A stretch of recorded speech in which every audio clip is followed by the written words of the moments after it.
Howdy, folks. Justice here with the 6th episode of Texas Whiskey Talk, the voice of the Texas whiskey experience.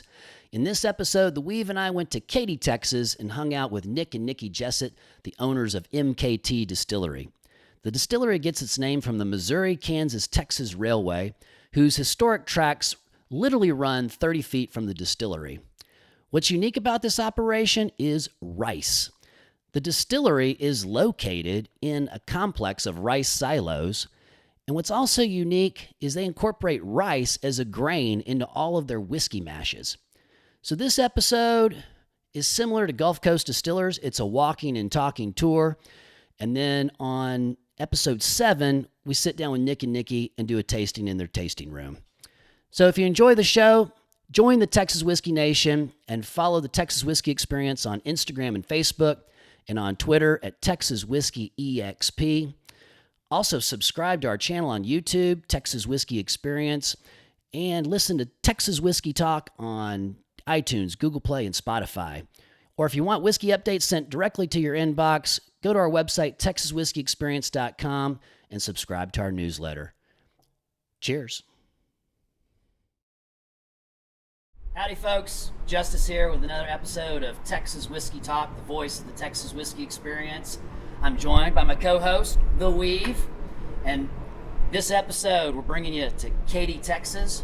We're on the Gulf Coast Trail of the Texas Whiskey Trail, and we're here at MKT Distillery with Nick and Nici Jessett. Thanks for having us out. Hey, it's a pleasure. It's a pleasure. We love having you guys out. We love showing you what we're doing here down in historic Katy, Texas.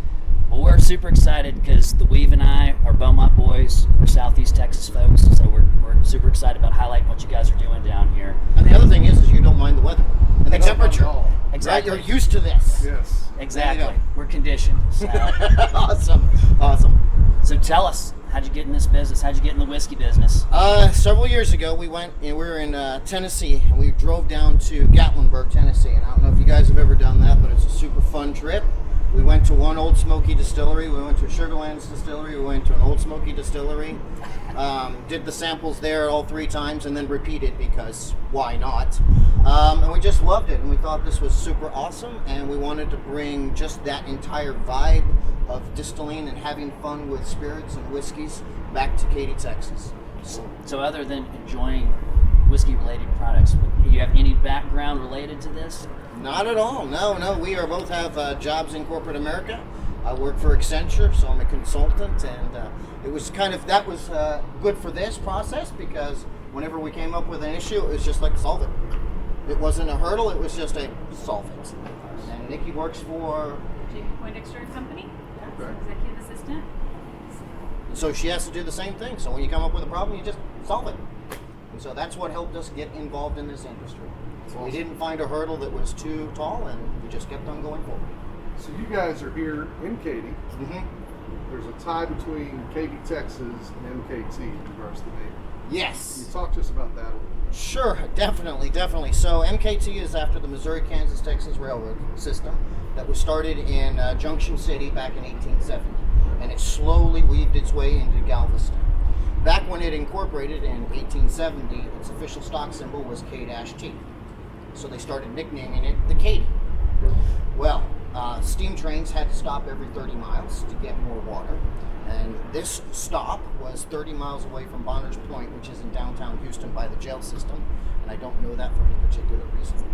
But we were 30 miles west of that, so this was the Katy West Depot.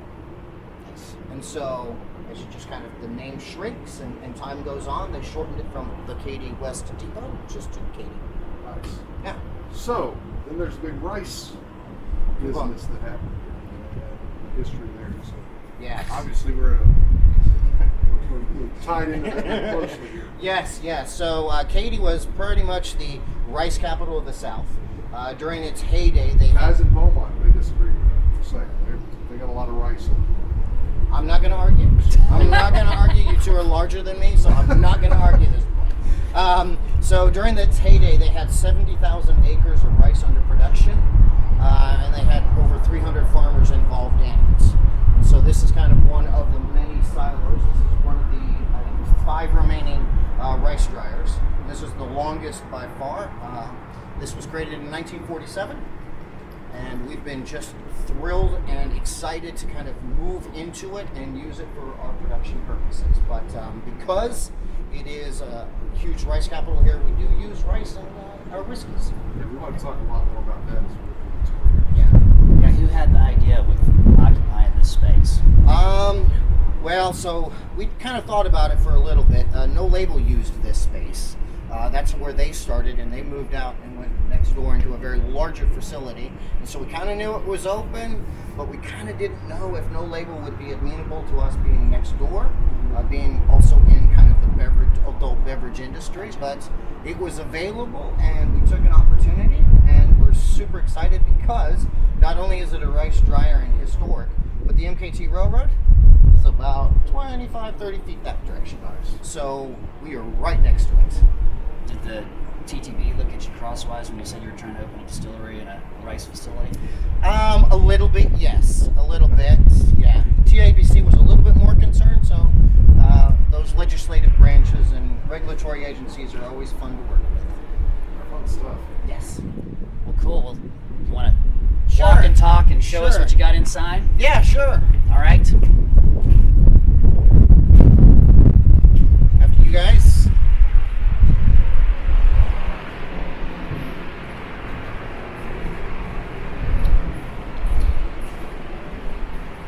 Alright, as you can see, we're occupying the whole thing. We haven't really changed it.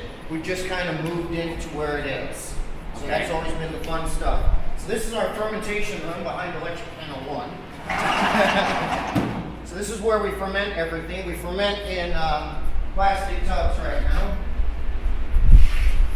We've got an AC unit in here to kind of keep things chilled down. Since it is craft distilling, we don't have kind of like this, it's got to be specific temperatures. We just try to keep it cool enough to where the fermentation process doesn't kill the yeast. So when the mash is fermenting, it raises the temperature by 5 degrees approximately. Mm-hmm. And so if it's hot outside and you get this yeast or the containers to over 100 degrees Fahrenheit, the yeast dies. Got it. So we just try to chill the room down so that it doesn't hit that 100 degrees. So you talked a little bit then on the yeast. Right. And one of the things you guys try to incorporate is some of the natural variables. Yes. Is it all natural, or are you also having to throw in some of the others? Well, so it's kind of it's a let's see what happens kind of thing. Got it. So once we have mashed in and poured it into the fermentation tanks, we usually let it sit for a day or so to see if the natural yeast will come in and start the fermentation process. The natural yeast is kind of just from the rice that's been years. Yeah, from the overall environment, right? And so it's kind of that fun, good Lord, it started, so let's just see what happens. And then Nikki will measure the specific gravity before and after just to make sure that we've completely fermented out. If we have, great. If we haven't, then we'll pitch in some distiller's yeast and kind of let it finish it off. But we try to let it just see if it's going to do what it's going to do. So that wild yeast, is consistency a challenge? Are you getting different flavors batch to batch? Yeah, we're getting different flavors, which is good because we don't want it all to taste the same. We want it to be very unique to Katy. Very unique, kind of like a flavor that you're only ever going to get here. So in your water, Mm-hmm. we're going to talk water, but I just want to throw it out there. You're also using Katy water. Yes, yes. Yeah, so we use Katy water in our mash-in process and in our proof-down process as well. We run it through a couple filters just to make sure we get some of the nastiness out, but we really do want it to taste like Katy, Texas. We want it to be that local, down-home kind of flavor profile. So speaking of that Katy profile, you got rice in there. Yes. All right. Yes. So talk to us some about that mash. Sure. Let's come over here. Get him out of the Get them out of the Get him out of the air conditioning locker there. No worries. It was getting kind of cold. I was looking for my jacket. Sorry.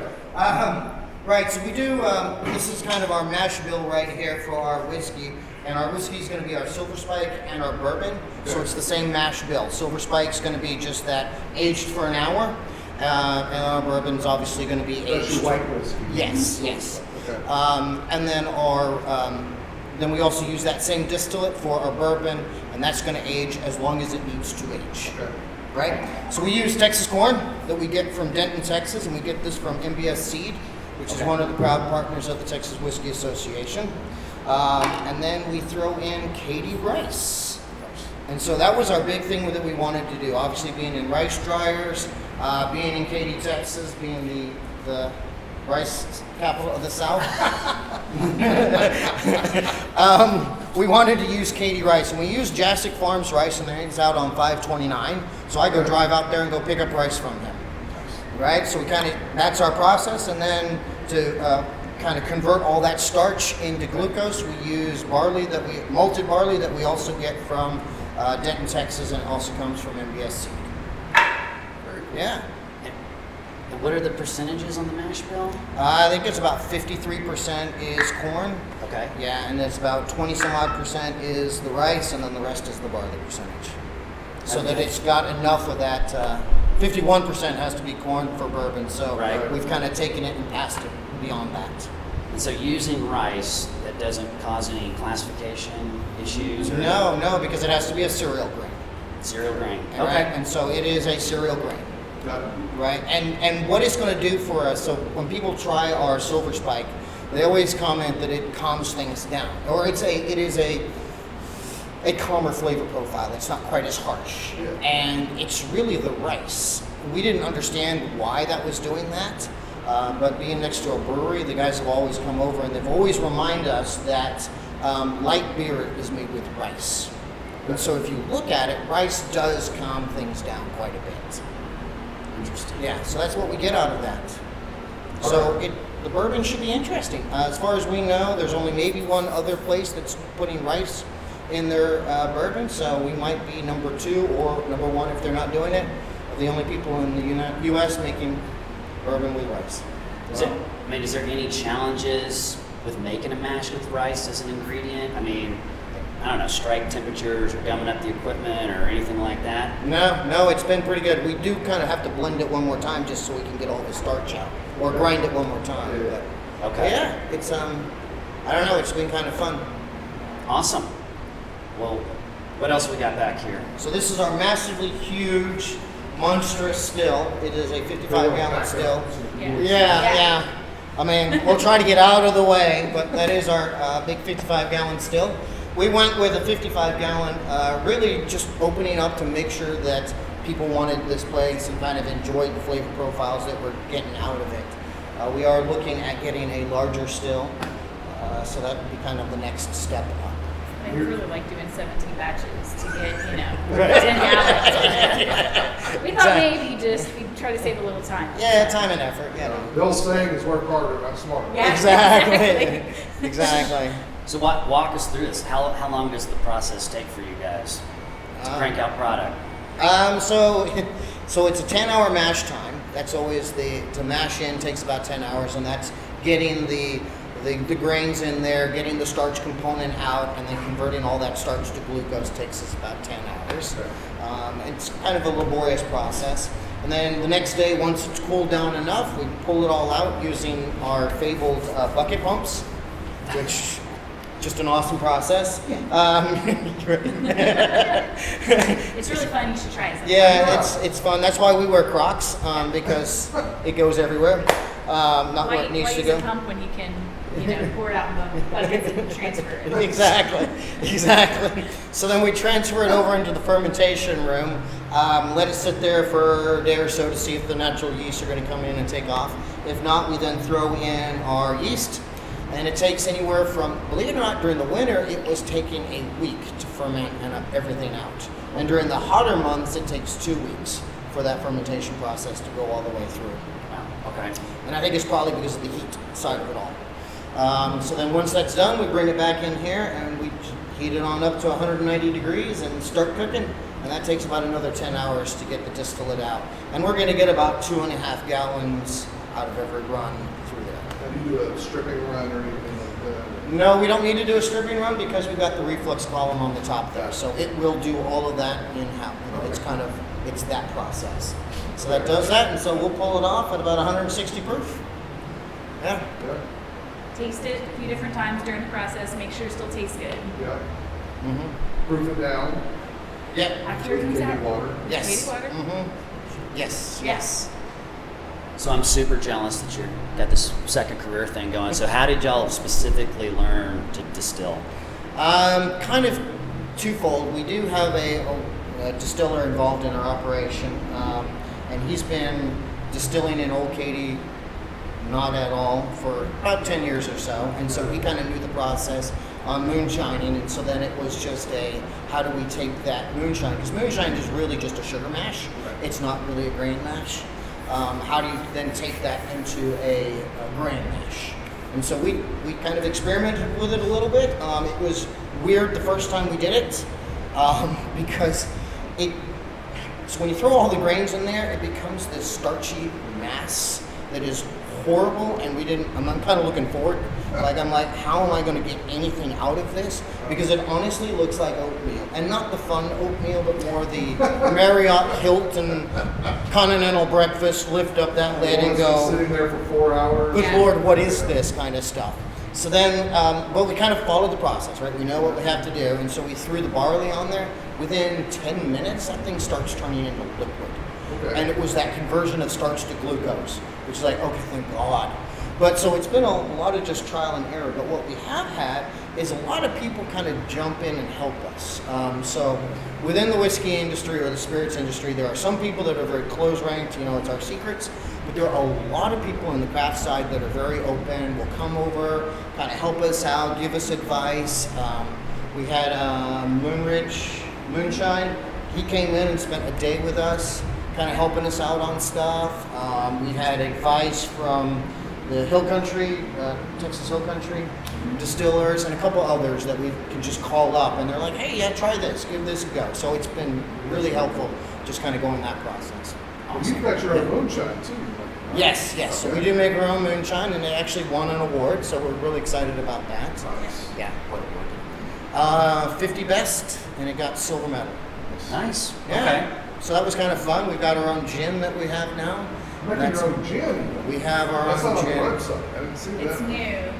It's new within the last Yeah. couple of months. Our website got hacked, so he's just 4 now. times. Yeah, he's just 4 now times. resetting it again. So Yeah, he's alright. slowly adding everything back on. But Yeah. we did the I truly gin's appreciate the newest. website challenges. Yeah. Yes. Right. Yes. I need a staff of millennials to help run my website. So- Yeah, I understand that. I do understand that. So we wanted to do a gin that was kind of a Texas gin, and we use ruby red grapefruit, Texas lime, Texas mint, and Texas pecans. Or Really? pecans for the southern Culture. Isn't any of Yeah. that ready? Isn't any of that ready to taste? And Yeah. taste? Yes. it Okay. is. Well, let's Yes, it explore is. that later. Yes. We're We have gonna that. have a rum hopefully coming out. Yeah, we'll start Next, the we're rum. gonna today or tomorrow we're gonna maybe start tinkering around with it and trying it out. They're So ambitious. yes. Yeah, and then we have a Valhalla, a premium Valhalla coming out as well. And so Valhalla is a Scandinavian, I think? Scandinavian vodka that's macerated with a bunch of kind of herbs and stuff. And one of them is anise, and I'm not really sure what the rest of them are. Wow. Okay. But it is So it a kind of almost got an absinthe flavor profile. absinthe and Black licorice? yeah, black licorice and stuff like that. So it's a good friend of ours who also worked at Accenture years and years ago is kind of collaborating with us on that. That's fun. So we've got some fun things going on. I know it's not whiskey, but some fun kind of That's all steps good. ahead. There will be more whiskey in the future, though. We're just Yes. like slowly. When we get the bigger still, we'll be able to experiment more on this, Mm-hmm. find some really good recipes, and then go with the bigger. Yeah, Got it. right. Yeah. And so we on May the 4th, we did start our first bourbon in the barrel. So that was. So I have to ask, Mhm. is that a conscious decision on May the 4th? Because you're a Star Wars fan or something? Big Star Wars Day. It was. We were just kind of looking for a day that would be kind of fun. Part of what we try to do is just have a lot of fun with it because at the end of the day, we are making spirits, right? So we are making stuff to kind of help people be happy. So we don't really take ourselves too seriously. We always kind of poke fun of ourselves a little bit. So we thought, why not do kind of our big barreling and whatnot on May the 4th, There you go. right? And we can play into a little bit of the Star Wars stuff and just have some fun with it. If you look at our Facebook page, our 1-year anniversary has a surprise dog on it. Because that's kind of, and the whole thing is the holy cow, I can't believe it, we made it a year. Oh. Right? So we're just having some fun with kind of what it is that we are here. That's awesome. Yeah. Well, now when I do the video, it can put Imperial March in the background as we walk around the distillery. So, Yes. do you want to walk us over this way, and we'll check Sure. out your barreling and some of your other processes? Sure. So if you follow us this way, this is our beautiful 53-gallon, our first barreling of bourbon. So we did it So is it now 3 weeks? 3 months ago? Almost 3 months ago. And probably within the first month, we took a little sampling out and it already turned brown. So that was super awesome. It is a big 53 because when we started MKT, we had a lot of people helping us for a Kickstarter. And we had a gentleman, Ryan Nisman, who wanted our used bourbon barrel. And he was going to auction it off for charity. So a lot of times when distilleries start, they do the smaller barrels. They'll do like the 30s, the 25s, and whatnot, just so they get some product out there. Right. But since Ryan said that he wanted to auction it off for charity, we're like, okay, if you're going to do that, you're going to get most of your bang from a 53. Sure. So that was what we decided to do our very first. We will start barreling again probably within a month. Some smaller barrels just to start getting some bourbon into the market faster. But this will be the first barrel of bourbon. And we'll have a party. We'll have a party with us. Yeah. Right. And people always ask us, when is it going to be ready? And honestly, we don't know. Ready when it's ready. It's ready when it's ready. It will tell us when it is ready. We'll do plenty of taste tests and make sure we don't get to the bottom of it before we get out. Limited reserve. Yes. Yeah. Yes. Small little box. Exactly. Everybody gets a small box. Char level, things like that. I believe it should be at a char. I 4. like that. So sticking with the oak thing, not trying to go true Southeast Texas like pine or something like that. No, we're doing that. We're doing that. Pretty amazing. Yes. Now we are going to do some. I know this is not whiskey, but we are aging moonshine, Wow. but we're aging it on pecan staves. All right. On staves. We have no problem highlighting non-whiskey products. Because people who are coming here chasing whiskey, they're going to have someone in their group that doesn't drink whiskey. That's certainly They're true. going to want to know what else you got here at your facility. So we have no problem highlighting non-whiskey. It's just the title of the show. No worries. That's all. That's no worries. So we want to do, and so my parents are from England, so I would say British pronunciation is our words. So Got it. hence the pecan. We have that same handicap with our camera first. Awesome. There we go. So it's going to be kind of interesting to see what a pecan flavored or aged moonshine is going to taste like. So yeah, and then of course since pecan is the state tree of Texas, we are keeping it as Texas. Right. Yeah. Yeah. So we're doing whatever we can to kind of embrace Texas. That's awesome. Yeah. Love it. We do have a small barrel program that we started now. Up on the safe over there are 2 small barrels, and that is our distillate. And they have gone in there recently, and so that is our barrel program, our small barrel. So I can buy a barrel and bring it to you. You just have to age it here, and Yeah. then you'll buy it once Yep. you think it's ready. Right. You Yeah. think it's ready. So it's sitting on top of an old safe. Yes. Let's wait a minute. We got to talk about this right behind us here. Can you walk us through what's going on? All right. Back here in the panel. Sure. So this panel, believe it or not, is kind of the processing panel for this big silo. And when people look at this, they see the circles, and people always think that it was only ever dried in the circles. You see in the middle are honeycombs. And so they even dry stuff in the honeycombs. So they said at one point they think that at least 16 million pounds worth of rice was dried here in one point. We are the only dryer that still has their panel. The furthest one, Cardiff's, is now in the Heritage Museum. The other 2 have been scrapped. So we still have it. We're super impressed with that. But that being said, the fun part are what are all those jars? So the jars with the labels on it was our experimentation with a rice component. Obviously, when we started this, we knew we wanted to do rice as a component. And so that's all the various things that we tried to get the flavor profile we wanted. And then our sacrifice to you guys, we've tried every last one.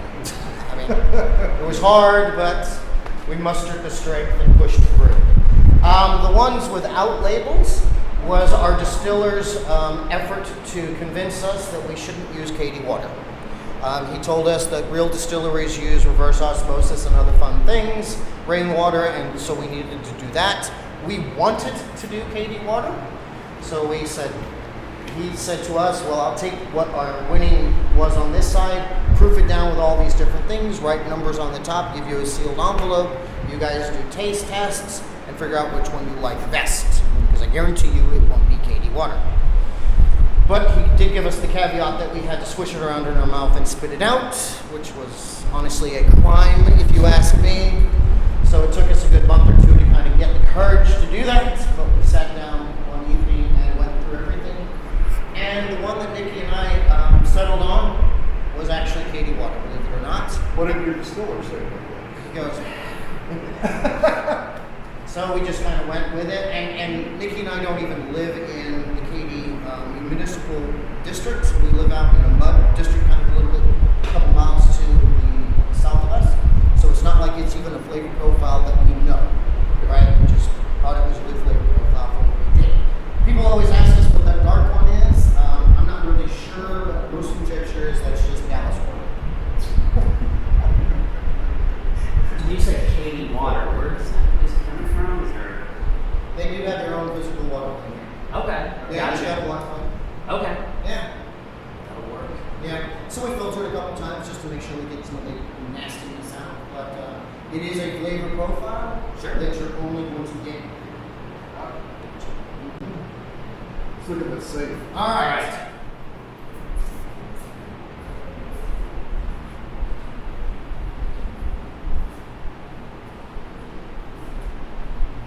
All right, so this safe is kind of fun. It is a Railroad Express Agency safe, which was the UPS of the railroad system.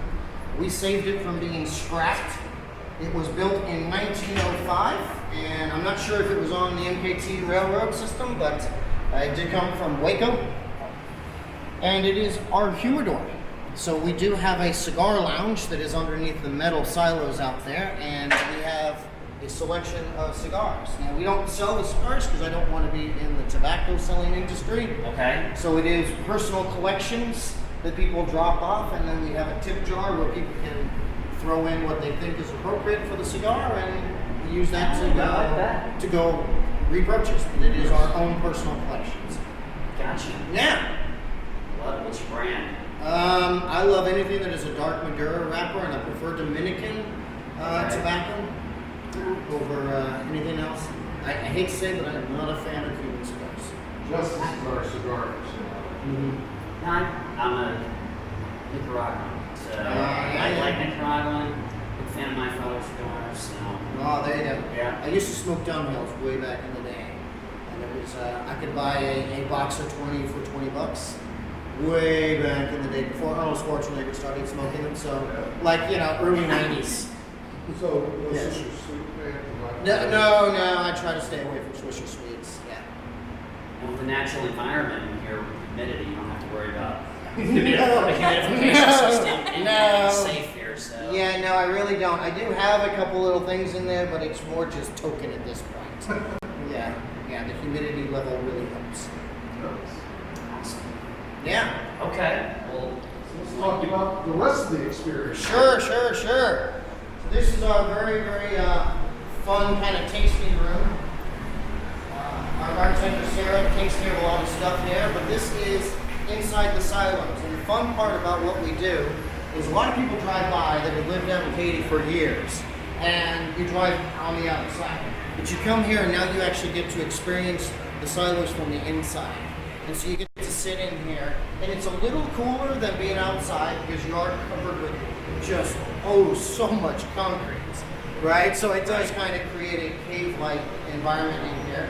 We got a nice roof to kind of keep the sun out a little bit, and then we got plenty of fans to kind of keep like a wind tunnel of air going this direction.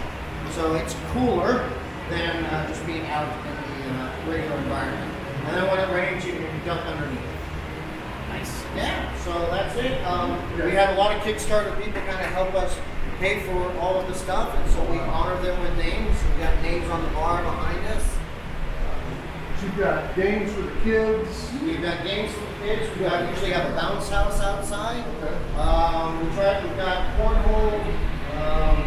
We got giant Jengas.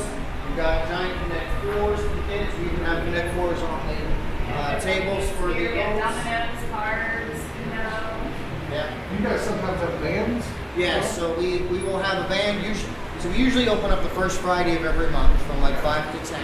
And we'll have a band sitting out there, musicians. We'll have a food truck come in and kind of create a fun little kind of sunsetting vibe. Okay. We do a lot of things like that. We try to get Katy involved as much as possible in what we're doing. We even relaunched the Christmas tree that sits on top of our dryers. That was a tradition that the Cardiff dryer used to do for years. And then once they shut down back in 2005, if not a little bit earlier, it didn't happen again, but it was kind of in the old Katy heritage. Okay. And so that was the thing that we wanted to do. So when we took over and started it, we raised our Christmas tree. That very first, it was probably mid-December that we raised it. Came out and we're really excited. Yeah. It's just bringing history back. Bringing it back around. Yeah, and they still talk about it. We had the mayor in here last week, and he was like, "Oh my God, I can't believe you guys did that. That was so awesome. My entire family loved that. That was great." We've had councilmen come in, just loving that. And councilmen get involved with what we're doing all the time. So it's been great to have kind of the Katy community involved. We do a lot of charities and things like that Yeah. to help people. So Yeah. we really try to dive in and be part of the community. That's great. You know, that community involvement and making your product, you know, really what is Katy centric. The family environment, making it part of the community. It's really the type of stuff we're looking for. Yeah, yeah. It's fun stuff. Yeah, it's great fun here. Not only are we kid friendly, but we're also very pet friendly. We have a collection of dog bones in the office. When we see dogs, we start giving them to them. We have water bowls. We've even had a potbelly pig here. So His name is Cupid.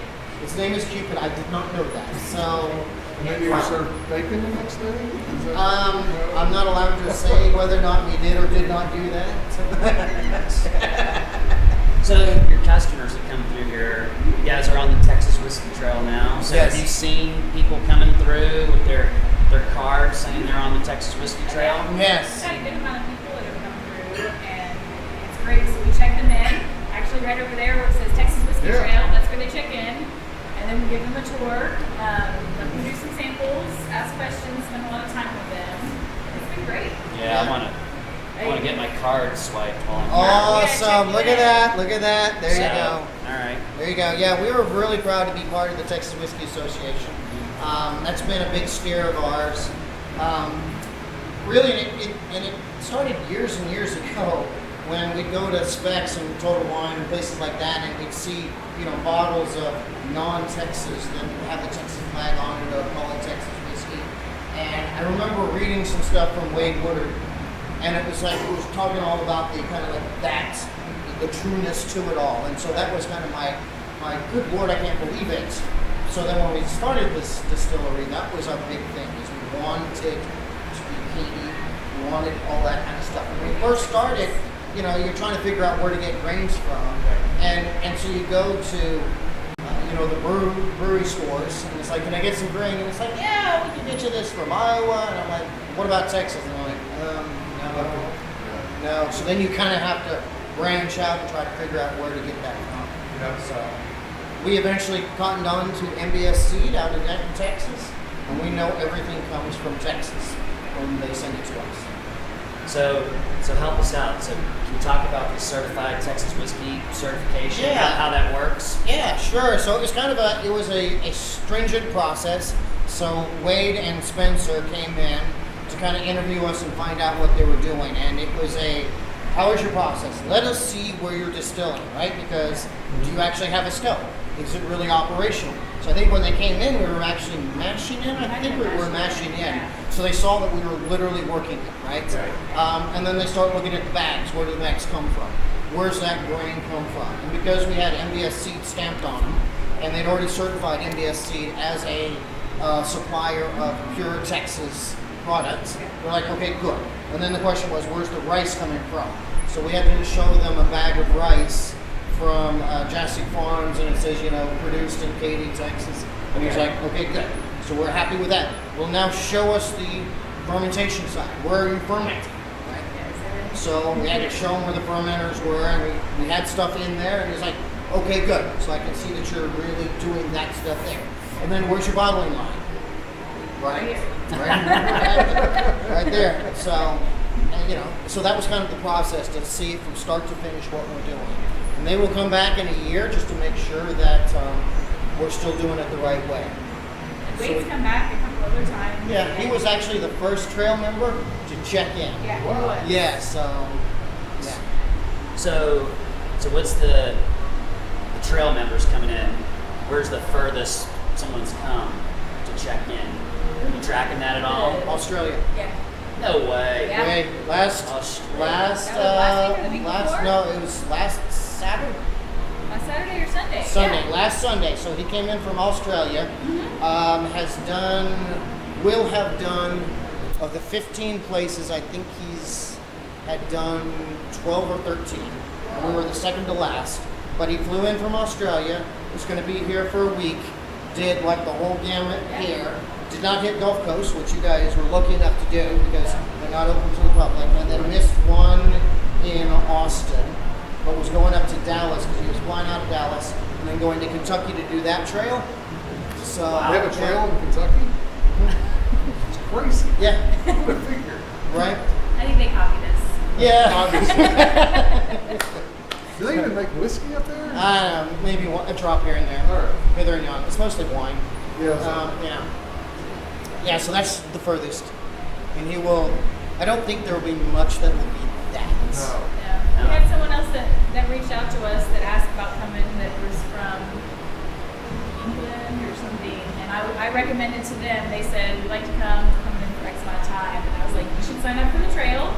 If you want to do, this would show you a bunch of Texas whiskeys and things like that. So I don't know if you will ever see them, but we do try to throw that out there and say, hey, you should try it out because if you pay, you get a free tour, some free drinks, samples or whatever, and it's a good opportunity. You should probably also tell them to go to TexasWhiskeyExperience.com.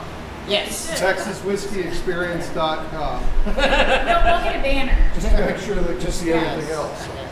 I did actually go out there and check it all out. Saw that we were on the map, so it was like awesome. Yeah. Right? So that was nice. Yeah, so I like that. Put you on the map. We'll add the whiskeys to the library as well. There you go. There you go. And we're not just focused on the distillery, so we're looking at the whiskey-centric distilleries, bars, restaurants. And we're just trying to create like day trip type experiences. Which I think is awesome. People don't right now. A lot of people are not as familiar with distilleries. A lot of people know breweries and things like that. But we've had people come in and like, well, what do we do? And I'm like, you can sample, you can get a drink, you can sit down, hang out, and they're like, so like no label or like whatever. And I'm like, yeah, it's the same thing. You can do that in a distillery too, and have fun, and it can be kid friendly, pet friendly. You can hang out and have a really good time.